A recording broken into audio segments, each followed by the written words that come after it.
అందరికీ నమస్కారం అండి. ఈ వీడియోలో వచ్చేసి మీరు బాటగంగమ్మ దేవాలయం చూస్తున్నారండి. ఇది వచ్చేసి మనకు తిరుమలలో ఉన్న సేవా సాధనల భవనాల వెనకాల ఉండడం జరుగుతుందండి. ఈ దేవాలయంలో బాట గంగమ్మ అమ్మవారు ఉంటారండి.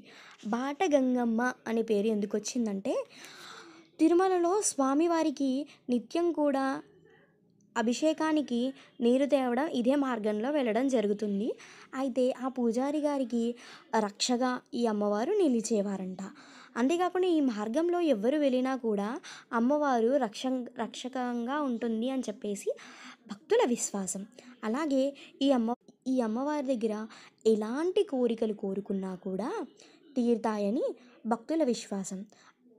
అలాగే మనము ఆ అమ్మవారికి కోరుకున్నప్పటికీ కోరిక తీరిన వారు ఇలాగా వడి బియ్యం ఇవ్వడం జరుగుతుందన్నమాట.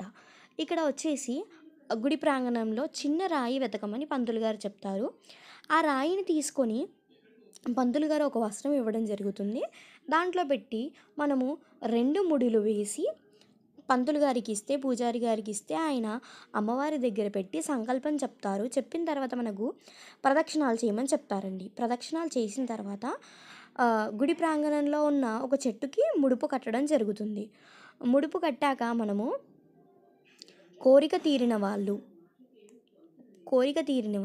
ఈ విధంగా ఎన్ని బియ్యం ఉండదండి, మన ఇష్టం. ఎన్ని బియ్యం ఇవ్వాలనుకుంటే అన్ని బియ్యము, పండ్లు, పూలు ఇలాగ అమ్మవారికి వడి బియ్యం చేసి మనము చీర పెట్టడం జరుగుతుందండి. అంగోండి వడి బియ్యము ఇలాగ వీడియోలో చూస్తున్నారు కదండి పంతులు గారు ఎలా వేస్తున్నారో అలాగా వేయడం